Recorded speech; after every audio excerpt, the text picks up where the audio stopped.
ബഹുമാനായ അധ്യക്ഷൻ നെയ്യാറ്റിൻകരയുടെ പ്രിയപ്പെട്ട MLA Shri K Ansalan, doctor Sunil Korganokar, director KL lords technologies private limited, OST Shrimati Annie Jula Thomas IAS, chairman Pulluvila Stanley, അതുപോലെ തന്നെ MD Shri Rajeev, executive chairman BPT Shri Ajith Kumar, mister Veer Singh, MD KL lords technologies private limited, മറ്റു വിശിഷ്ട വ്യക്തികളെ, KL കുടുംബാംഗങ്ങളെ, സുഹൃത്തുക്കളെ.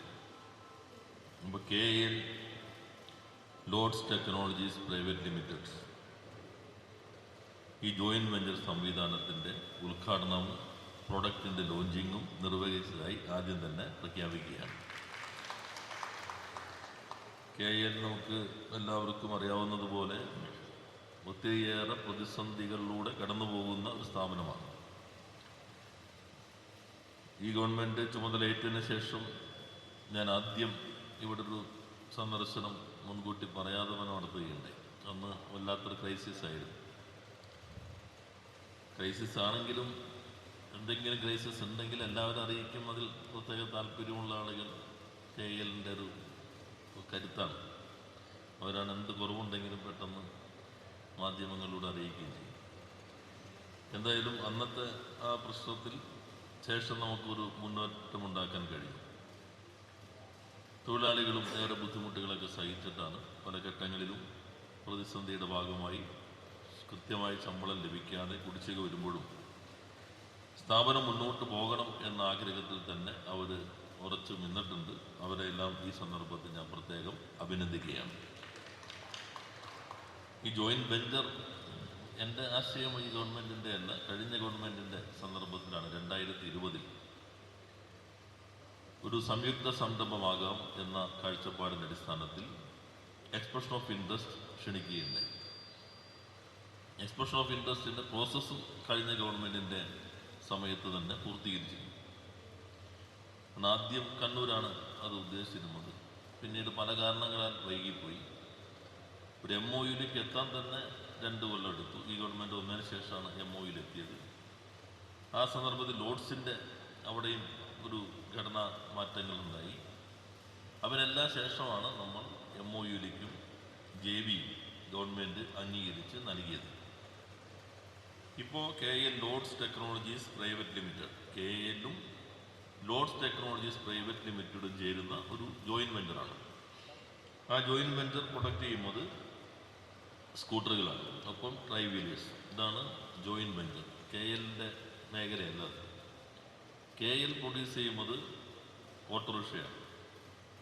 അതിപ്പോൾ ആദ്യം ഘട്ടത്തിൽ കുറേയേറെ പരാതികളുണ്ടായിരുന്നു. ഇപ്പോൾ നമുക്ക് കുറേയേറെ പരിഹരിക്കാൻ കഴിഞ്ഞു. പുതിയ ബാറ്ററി സംവിധാനത്തിലേക്ക് മാറി. നല്ല ഡിമാൻഡ് ഇപ്പോൾ KL ഓട്ടോയ്ക്ക് വീണ്ടും വന്നു തുടങ്ങിയിട്ടുണ്ട്. എന്നാൽ നേരത്തെ ഡീസൽ ഓട്ടോയൊക്കെ ആയിരുന്ന ഘട്ടത്തിൽ KLനൊരു മൂല്യമുണ്ടായിരുന്നു ഈ ബ്രാൻഡിന്. ഇലക്ട്രിക്കിലേക്ക് മാറിയപ്പോൾ മറ്റത് പെട്ടെന്ന് നിർത്തി. സാധാരണ ഒരു ട്രാൻസ്ഫോർമേഷൻ പ്രോസസ്സ് എന്തോ അന്ന് ആ രൂപത്തിൽ നിങ്ങൾ ഇവിടെ കണ്ടിരുന്നില്ല എന്ന് തോന്നുന്നു. അപ്പോൾ ലോഡ്സ് ടെക്നോളജീസ് അവർ ഓട്ടോറിക്ഷയുടെ മാർക്കറ്റിങ്ങിന് സഹായിക്കും. They have 200 outlets in 20 states of the country. Very good presence. And KL will help to market, Loads will help to market KL products through your outlets. അപ്പോൾ KLന് കുറേ കൂടി മാർക്കറ്റ് ഉറപ്പുവരും. അപ്പോൾ ജോയിൻറ്റ് വെഞ്ചറിന് 2 ഗുണമുണ്ട്. ഒന്ന്, ഒരു പുതിയ സംവിധാനം വരുന്നു, കുറച്ച് പേർക്ക് തൊഴിൽ കിട്ടുന്നു, പുതിയ ഉൽപ്പന്നം ഉണ്ടാകുന്നു. ആ സംവിധാനം നിലവിലുള്ള പൊതുമേഖലയെ ശക്തിപ്പെടുത്തുന്നു. അല്ലാണ്ട് പൊതുമേഖല ഇപ്പോൾ ആൻസർ എന്തോ പറഞ്ഞല്ലോ, പൊതുമേഖല പ്രൈവറ്റൈസ് ചെയ്യുന്നു എന്നൊരു ഭീതി ആരോ ഇപ്പോൾ പുലർത്തി. എന്നിട്ട് എല്ലാ യൂണിയനുകൾക്കും അറിയാവുന്നതാണ് 2020 ഈ ജോയിൻറ്റ് വെഞ്ചറിലേക്ക് പോയി EOE വന്നു, ഒപ്പുവെച്ചു എന്നുള്ളതെല്ലാം എല്ലാവർക്കും അറിയാവുന്ന കാര്യമാണ്. കുറേ വൈകിയെന്ന് മാത്രമേ ഉള്ളൂ. പക്ഷേ ഈ JVയുടെ പ്രത്യേകത, ഇപ്പോൾ കെൽട്രോൺ JV പല കമ്പനികളായിട്ടുണ്ട്. വിദേശ റഷ്യൻ കമ്പനി ആയിട്ടുണ്ട്, ഇപ്പോൾ വിയറ്റ്നാം കമ്പനി ആയിട്ട്. ഇന്ന് നമ്മൾ വളരെ സന്തോഷകരമായ ദിവസമാണ്. പബ്ലിക് സെക്ടറിൻ്റെ എത്ര കമ്പനികളുടെ ഇറക്കിയത്? എത്ര കമ്പനികളുടെ നമ്മൾ പ്രൊഡക്റ്റ് ഇറക്കിയത്? 9 കമ്പനികൾ ഇന്ന് പുതിയ പ്രൊഡക്റ്റ് ലോഞ്ച് ചെയ്ത ദിവസമാണ്. 9 കമ്പനികൾ. അത് ഹാൻഡിക്രാഫ്റ്റ് ഉണ്ട്, കൊയർ കോർപ്പറേഷൻ ഉണ്ട്, കൊയർ മെഷീനറി കോർപ്പറേഷൻ ഉണ്ട്, കെൽട്രോൺ ഉണ്ട്. ഇതുവരെ അമേരിക്കയിൽ നിന്ന് ഇറക്കുമതി ചെയ്തിരുന്ന ചില ആധുനിക സോളാർ സംവിധാനങ്ങൾ അത് കെൽട്രോൺ ആദ്യമായി ഇന്ത്യയിൽ ഫസ്റ്റ് ഇൻഡിജീനിയസ് പ്രൊഡക്ഷനാണ് കെൽട്രോണിൻ്റെ. അത് നമ്മളിന്ന് ലോഞ്ച് ചെയ്യുകയുണ്ടായി.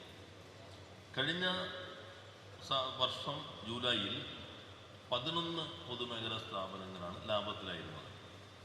പിന്നെ അവസാനത്തെ 3 വർഷമാണ് നമുക്ക് ലാഭം അങ്ങനെ കയറി വരിക. സാധാരണ ട്രെൻഡ് അങ്ങനെയാണ്. എന്നാൽ ഈ 2025 ഇപ്പോൾ ജൂലൈയിൽ നമ്മൾ നിൽക്കുമ്പോൾ 21 പൊതുമേഖലാ സ്ഥാപനങ്ങൾ ലാഭത്തിലായി എന്നുള്ളതാണ് ഏറ്റവും സന്തോഷകരം. നല്ല മാറ്റം ഉണ്ടായിട്ടുണ്ട്. നഷ്ടത്തിലുള്ളവയുടെയും നഷ്ടം കുറയ്ക്കാനും നമുക്ക് കഴിഞ്ഞിട്ടുണ്ട്. അതുകൊണ്ട് ഇന്ന് ബോണസ് അംഗീകരിച്ചപ്പോൾ ലാഭം കൂടിയോ, നേരത്തെ ലാഭം കൂടിയാലും കുറഞ്ഞാലും ഒരേ ബോണസാണ്. ലാഭം കൂടിയോടത്തെല്ലാം 2% മുതൽ 8% വരെ ബോണസ് വർദ്ധിപ്പിക്കാൻ സർക്കാർ അംഗീകാരം നൽകിയിട്ടുണ്ട്. ലാഭം കുറഞ്ഞു എന്ന നഷ്ടത്തിലേക്ക് ആയില്ലെങ്കിൽ കഴിഞ്ഞ തവണത്തെ ബോണസ് പ്രൊട്ടക്റ്റ് ചെയ്യും. എന്നാൽ നഷ്ടം കൂടി, അങ്ങനെയാണെങ്കിൽ ആനുപാതികമായിട്ട് ബോണസും കുറയും. എങ്ങനെ കുറഞ്ഞാലും 8.3 8.33% കുറയാതെയുള്ള ബോണസ് നയം ഇന്ന് മന്ത്രിസഭ അംഗീകരിച്ചിട്ടുണ്ട്. പൊതുമേഖലയെ ശക്തിപ്പെടുത്തി മത്സരക്ഷമമാക്കി ലാഭകരമാക്കുക, ഇതാണ് സർക്കാരിൻ്റെ കാഴ്ചപ്പാട്. അതിൽ ഈ ജോയിൻറ്റ് വെഞ്ചർ സംവിധാനം ഇപ്പോൾ ഇവരുടെ മേഖല എന്നുള്ളത് ഈ കാണുന്ന മനോഹരമായ സ്കൂട്ടറുകളും അതുപോലെ ഡ്രൈവ് വീലറുകളുമാണ്. ഒപ്പം നമ്മുടെ മാർക്കറ്റിങ്ങിനും അവർ സഹായിക്കും. ഇത് പ്രത്യേക കമ്പനിയായിരിക്കും. അവിടുത്തെ സേവന വേതന വ്യവസ്ഥകളും അവിടുത്തെ ഇൻക്രിമെൻറ്റും എല്ലാം ഇവിടെ അപ്ലിക്കബിൾ ആണെന്ന് തെറ്റിദ്ധരിക്കാൻ പാടില്ല. ദിസ് ഇസ് വേറൊരു എൻറ്റിറ്റിയാണ്, അത് വേറൊരു എൻറ്റിറ്റിയാണ്, പൂർണ്ണമായിട്ടും PSU ആണ്. ഇത് PSUവിൻ്റെ ജോയിൻറ്റ് വെഞ്ചറാണ്. ആ ഡിഫറൻസ് നമ്മൾ എപ്പോഴും കണ്ടോളണം. നാളെ ഇവിടെ എല്ലാവരും ഒറ്റ യൂണിയനാണ് എന്ന് പറഞ്ഞിട്ട് നാളെ ഇതേ ആവശ്യം വയ്ക്കാതിരിക്കാൻ ഇപ്പോഴും ഇത് പ്രത്യേക എൻറ്റിറ്റിയാണ്. എന്നാൽ ന്യായമായ ശമ്പളം തൊഴിലാളികൾക്ക് ഉറപ്പുവരുത്താനും എനിക്ക് തോന്നുന്നു as a model you can implement some productivity link, production link incentives. ചില കമ്പനികളിൽ നമ്മൾ തന്നെ, ഞാൻ തന്നെ CIT മേധാവായിരിക്കുമ്പോൾ ഒപ്പുവെച്ച മിക്കവാറും എഗ്രിമെൻറ്റുകളെല്ലാം പ്രൊഡക്ടിവിറ്റി ലിങ്കും പ്രൊഡക്ഷൻ ലിങ്കും ഒക്കെയാണ്. തൊഴിലാളിക്കും മെച്ചം കിട്ടും, കമ്പനിക്കും മെച്ചം കിട്ടും. അപ്പോൾ you can share your profit to the employees and also it will give some motive to the employee and it will directly reflect in the productivity. You can discuss together in the board. നമുക്കൊരു 3 പേര് നമ്മുടെ ബോർഡിൽ ഉണ്ടാവുള്ളൂ, 4 പേര് അവരുടെ ബോർഡിൽ ഉണ്ടായിരിക്കും. എന്തായാലും ഇത് KLൻ്റെ ഒരു പരിവർത്തന ഘട്ടമാണ്. നന്നായി മുന്നേറുമെന്ന് സഹായകരമാകട്ടെ. എല്ലാവരും നമ്മുടെ ഒരു സഹോദരനാണെന്ന് കണ്ടോളണം. നേരത്തെ ഞാൻ പറഞ്ഞോ, ഇത് വേറെ കുട്ടിയാണല്ലോ എന്ന് കരുതിയിട്ട് നാളെ മുതൽ ഇങ്ങോട്ട് തിരിയണ്ട എന്ന് കരുതേണ്ടതില്ല. നമ്മൾ ഈ സഹോദരൻ നമുക്ക് കൂടി കുറച്ച് സഹായിക്കുന്ന സഹോദരനാണെന്ന് കണ്ടോളണം. കാരണം ഇവരെ നമുക്ക് മാർക്കറ്റിങ്ങിന് സഹായിക്കാം. ഒപ്പം തന്നെ ഇവരെ ടെക്നോളജിയൊക്കെ ഉണ്ട്. നമുക്ക് എന്തെങ്കിലും ടെക്നോളജി പ്രശ്നമൊക്കെ ഉണ്ടെങ്കിൽ ഇവരുടെ ഹെൽപ്പ് നേടാം. അപ്പോൾ നമുക്ക് KLും ഒരു സാധാരണ രീതിയിൽ നന്നായി പ്രവർത്തിക്കുന്ന സ്ഥാപനമായി മാറാൻ കഴിയും എന്നാണ് ഞാൻ പ്രതീക്ഷിക്കുന്നത്.